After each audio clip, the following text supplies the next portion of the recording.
Para sedulur, terdapat sebuah pepatah dari filsuf asal Romawi kuno bernama Cicero atau Marcus Tullius Cicero. Filsuf ini berkata bahwa pengalaman adalah guru terbaik. Experience is the best teacher. Hari ini kita semua beruntung, terutama saya pribadi beruntung karena dapat mendampingi host utama kita dari B2B, behind the business, seorang mentor, leader, speaker, and influencer yang telah berpengalaman memberikan pengaruh bagaimana bertutur pikiran untuk banyak individu, organisasi, dan perusahaan. Izinkan saya memperkenalkan Bapak Bayu Krishna, atau yang akrab disapa Pak BK. Sebuah kehormatan buat saya pribadi, Pak BK, untuk bisa mendampingi Bapak mulai program B2B ini. Semoga kita bisa menggali informasi dan juga inspirasi dari banyak para top leaders, khususnya di Provinsi Jawa Tengah, Pak. Dan monggo kepada Bapak untuk memulai acara ini, Pak. Oke, Bro. Makasih ya. Ini acara ini menjadi luar biasa karena dua hostnya sama-sama Bayu, ya. Jadi yang satu BK, Bayu konvensional, yang satu BM, Bayu milenial. Ya. Saya cari pendamping co-host ini sampai sekitar 12 tahun untuk acara ini ya. Baru ketemu sekarang. Oke, sekarang saya perkenalkan juga tamu kita kali ini yang luar biasa, yang dahsyatnya ya sudah tidak terukur lagi. Ini hebat sekali ya, masih muda tapi serangkaian jabatan, serangkaian prestasi sudah muncul. Mas Priyo Yuwono, selamat jumpa Mas Priyo Yuwono. Priyo Suyono sih Pak, selamat pagi. Ya, Priyo Suyono. Ya. Gimana kabar Mas? Baik. Baik. Sehat? Sehat, alhamdulillah. Gimana Pak BK? Sehat? Sehat, alhamdulillah ya. Saya juga ikut-ikutan Mas Bayu nih ya, jadi sehat semua. Mas Bri, iya Pak BK. Di era pandemi COVID-19 ini bisnis Anda kira-kira gimana nih? Awalnya kita memang terdampak ya, karena di media sendiri sebagai internet service provider, kami selama ini memilih segmen adalah segmen korporasi. Jadi kalau dipilah-pilah ada beberapa ISP yang memilih segmen korporasi, ada yang memilih segmen residensial, rumah-rumahan. Dan kami selama ini fokus ke segmen korporasi. Dan ketika pandemi terjadi, banyak sekali customer kami yang turun bandwidth, downgrade, kemudian ada yang tutup, terutama hotel-hotel, sektor pariwisata, dan itu awalnya tentu berdampak sekali terhadap revenue kami. Otomatis kita revenue-nya cukup turun waktu itu. Tapi kita berusaha untuk mengejar revenue dengan kita melaunching produk untuk rumah akhirnya. Harus beradaptasi cepat waktu itu. Iya. Dan sekarang udah mulai berhasil katanya ya. Puji Tuhan sudah mulai recovery. Oke, ya. Bagaimana tips-tipsnya dari Mas Priyo? Saya akan bongkar nanti di sesi berikutnya. Tapi saya lihat kurikulum vitae Mas Priyo ini luar biasa, ya. Dari IT manager, kemudian operational manager, dan yang terakhir adalah director. Luar biasa. Dan anak saya ini, begitu saya kasih tahu tamu kita adalah bosnya Jim Media, langsung dia bilang, wah itu hebat Pak, itu luar biasa. Nah, sekarang biar menginspirasi, kita kulik sedikit perjalanan Mas Pri ini, ya. Saya punya teman, dua-duanya namanya Pri, sama-sama hebat semua. Satu Pri GS, budayawan, yang satu jenengan, hebat-hebat semua, ya. Cuma bidangnya lain-lain. Kalau Pri GS mungkin dengan IT ya rodok nunak-nunuk gitu ya, karena termasuk manusia jadul juga, ya. Kemudian kalau penjenengan, nah, oke, ceritain sedikit Mas, ceritain sedikit. Eh, dari mana nih startnya nih? Ceritanya pasti panjang karena semua orang pasti punya milestone sendiri-sendiri ya. Kalau saya memang berangkat dari hobi ya. Berangkat dari hobi, memang dari kecil sangat tertarik sekali dengan dunia IT dan kebetulan kuliahnya juga IT dan mulai kuliah sudah suka bekerja Pak BK. Oh. Kerjanya dari warnet ke warnet zaman itu. Oh iya terus Pak. Kemudian dari pengalaman di warnet itu semakin membawa saya untuk mempelajari dunia internet, dunia network ya. Akhirnya sebelum saya bekerja di dunia ISP, saya kerja di Garmen dulu. Jadi setelah kerja di warnet, dari warnet ke warnet, kerja di Garmen. Sebentar. Garmen di mana nih kalau boleh tahu? Garmen di Bawen. Di Bawen. Ya. Oh iya. PT Inti Sukses Garmindo namanya. Iya. Apak Inti. Iya, oke. Dari situ 2 tahun, kemudian ada teman lama yang menawarkan saya untuk bergabung di perusahaan internet service provider juga. Kemudian saya dikirim ke Jakarta sebagai operation manager, dibalikin ke Semarang sebagai branch manager di perusahaan tersebut kurang lebih 4 tahun. Setelah itu baru saya memulai usaha sendiri. Jadi memang sekolahnya di perusahaan yang lama, mendapatkan banyak ilmu di sana, Pak BK. Iya. Dalam menuju ke titik ini belum puncak ya Mas ya, masih ada puncaknya lagi pasti ya. Dalam perjalanan ini ada hal-hal yang membuat Mas Pri terkesan apa enggak kira-kira dalam perjalanan ini mana yang paling pahit? Berkesan sama pahit mungkin sedikit berbeda ya, tapi kalau pahit saya tidak pernah menganggap hidup saya ada pahitnya. Menurut saya Tuhan baik sekali sama saya. Jadi kalau sekarang saya ditanya tidak ada yang pahit Pak BK. Iya, oke. Berarti Anda positive thinking selalu ya. Nah ini inspirasi juga nih buat Mas Bayu nih, generasi milenial. Apa yang mau ditanyakan coba kira-kira? Kalau saya sebenarnya cukup mengikuti Pak Priyo, khususnya Gmedia lah. Pak Priyo ini Pak, selain Direktur Gmedia ya Pak, beliau ini juga punya usaha, harusnya kita juga buat di sana Pak, CC ini. Cafe Coffee Pak. Benar ya Pak Priyo? Betul. Lokasinya di mana? Lokasi? Di Singosari Raya. Kopi. Kapan saya boleh ke sana ya Pak? Boleh, silakan mampir Pak BK, Mas Bayu. Ya, siapa? Yang menariknya itu ada begini Pak. Pak Priyo ini sangat dekat dengan anak muda Pak. Mulai dari tim-tim di Gmedia itu yang sangat unik menurut saya. Hampir mostly itu anak muda semua Pak. Itu satu. Yang kedua adalah Pak Priyo ini sangat dekat juga dengan komunitas-komunitas di Semarang. Nah, yang ingin saya tanyakan ke Pak Priyo ini Pak, kenapa sih Bapak bisa istilahnya sangat konsen di anak mudanya, di tempat pekerjaan Bapak dan sebagainya seperti itu? Oke, Mas Bayu, saya itu orang yang sangat menghargai orang-orang yang kreatif. Dan saya dekat dengan anak muda itu seperti saya bisa terinfluence oleh mereka, semangat mereka, ide-ide kreatif mereka. Itu sangat menginspirasi saya. Jadi kenapa kita, kalau dibilang sebenarnya segmen kita itu bukan anak muda. Karena anak muda mungkin belum sebagai penentu keputusan di perusahaan-perusahaan yang mungkin sedang kita dekatin. Tapi ide-ide muncul itu malah dari teman-teman muda.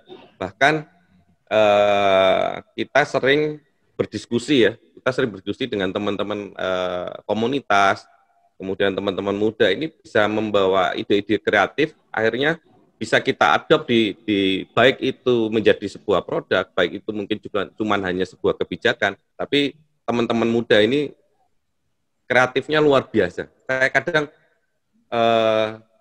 sangat kagum ya, kagumnya itu sampai, kok bisa ya punya ide kayak begini ya gitu. Dan saya terus belajar ke teman-teman baik itu secara online lewat internet ya, saya lihat di internet atau berdiskusi dengan teman-teman muda di Semarang. Baik, betul seperti dari Mas Bayu, saya sih pinginnya semua komunitas deket deh. Tidak hanya untuk bisnisnya ya, mungkin tidak secara langsung, tapi energinya itu bisa membawa hal yang positif buat saya maupun buat perusahaan. Pak Priyo kalau tidak salah itu bergabung dengan G-Media pada tahun 2008 ya? Atau kalau G-Media sendiri memang sudah ada sejak 2008 Mas Bayu. Tapi saya officially join itu baru 2010. Oke. Itu langsung bekerja ditempatkan di Semarang atau bagaimana Pak? Kebetulan saya juga shareholder di G-Media. Oke. Nah, jadi saya memilih partner lah waktu itu. Jadi G-Media sudah ada, kemudian saya bergabung. Jadi sifatnya kita join di Semarang. Pak, sedikit balik lagi ke G-Media tadi Pak. Kalau boleh tahu, usia yang paling senior di G-Media berapa sih Pak? Karena kalau saya ngelihat G-Media yang saya temui ya, teman-teman dari G-Media yang terkadang saya temui, ini anak muda semua saya lihat Pak. Hampir nggak ada yang senior. Ya memang yang paling senior mungkin 40-an, 44 kali ya, 43. Paling senior. Pak Priyo sendiri berapa? Saya sudah 40 Pak. Wah, hebat. Masih muda itu Pak. Masih sangat muda, ya muda tapi prestasinya luar biasa. Penuh pengalaman. Kira-kira apa yang perlu dipesankan ke generasi milenial, ya, karena kebanyakan dari mereka kan satu tidak mau susah, cepat bosan, yang ketiga memang dia kreatif. Apa yang dipesankan oleh seorang public figure, sekarang sudah jadi public figure yang luar biasa loh Mas Priyo ya. Sekarang sudah double pre ini udah mulai mengorbit di seluruh Indonesia. Wah, luar biasa Ya. Oh, tenang Degi ya. Oke, kira-kira apa yang dinasihatkan buat anak-anak milenial Mas?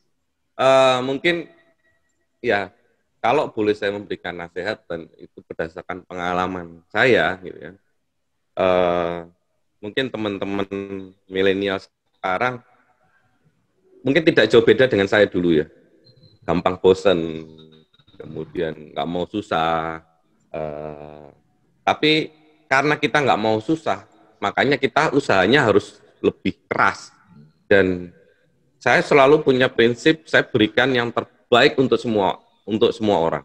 Itu sejak saya kerja pertama. Jadi saya nggak pernah mikir, saya harus dekat sama atasan, saya harus istilahnya harus berpolitik di pekerjaan. Saya cuma mau berikan yang terbaik untuk perusahaan dan biarkan atasan saya yang mendekatin saya. Itu selalu jadi prinsip saya dan saya selalu memberikan lebih dari ekspektasi orang lain. Jadi misalkan bos saya nih waktu itu ya, saya cuman sebagai staff yang cuman ngurusin mungkin network untuk crimping kabel, untuk benerin printer. Tapi saya memberikan lebih. Saya di perusahaan tersebut akhirnya saya bikin aplikasi, saya bikin inovasi-inovasi yang lain. Padahal mungkin gaji saya nggak di situ. Tapi saya nggak memikir ke sana. Saya selalu pikir gimana caranya orang bisa menghargai ide-ide kita atau karya-karya kita. Dan itu satu-satu cara adalah pertama memberikan yang terbaik, kedua memberikan lebih daripada yang mereka harapkan. Nah, teman-teman milenial saya rasa ada keunggulan di ide kreatifnya. Karena mungkin tidak semua orang bisa punya ide-ide kreatif, tapi masalahnya adalah ide itu cuma 1%. 99% itu adalah kuncinya adalah eksekusi. Jadi kalau sudah punya ide, jalankan. Karena ide aja itu nggak ada artinya menurut Jack Ma. 1% ide, 99% sebenarnya eksekusi. Jadi ya lakukanlah ketika punya ide-ide kreatif, ide-ide berbisnis, ide-ide usaha, segera jalankan. Nah kemudian kalau muncul rasa ragu-ragu untuk mengeksekusi idenya itu, apa yang harus dilakukan? Keraguan-raguan itu pasti ada ya, karena otak kita kan memang didesain untuk itu, untuk ya mencermati semua hal lah, termasuk akhirnya ada di bawah alam sadar kita. Kadang kita mau melakukan sesuatu, akhirnya kita terhambat, ada barrier karena otak kita mengatakan itu tidak secure atau apa. Tapi dengan era seperti ini, saya rasa banyak orang yang bisa diajak diskus. Kita bisa mendapatkan banyak informasi, nggak hanya cuma di buku. Di YouTube itu banyak sekali info-info yang bisa membuat kita menjadi lebih yakin mengeksekusi sebuah ide. Dan saran saya tidak semua kadang-kadang gini Pak, teman-teman saking semangatnya untuk jadi pengusaha, untuk mulai usaha, kadang mereka tidak mau jadi karyawan dulu. Menurut saya tidak ada salahnya menjadi karyawan dulu, karena di situ adalah proses belajar yang mungkin tidak didapat orang lain. Benar. Nah, begitu mereka sudah yakin bahwa ide itu bisa dieksekusi, ya mereka bisa mengeksekusi itu dan juga bisa mencari partner ya.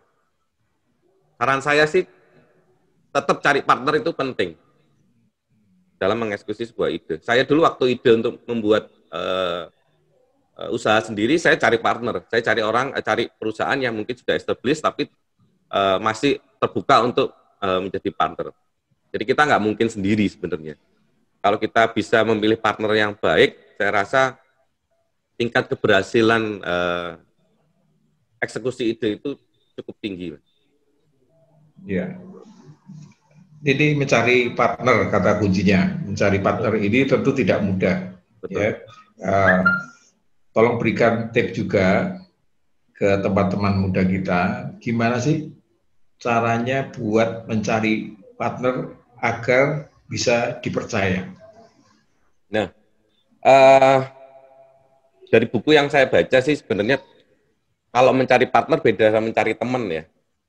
Beda lagi dengan mencari pasar. Pacar ya.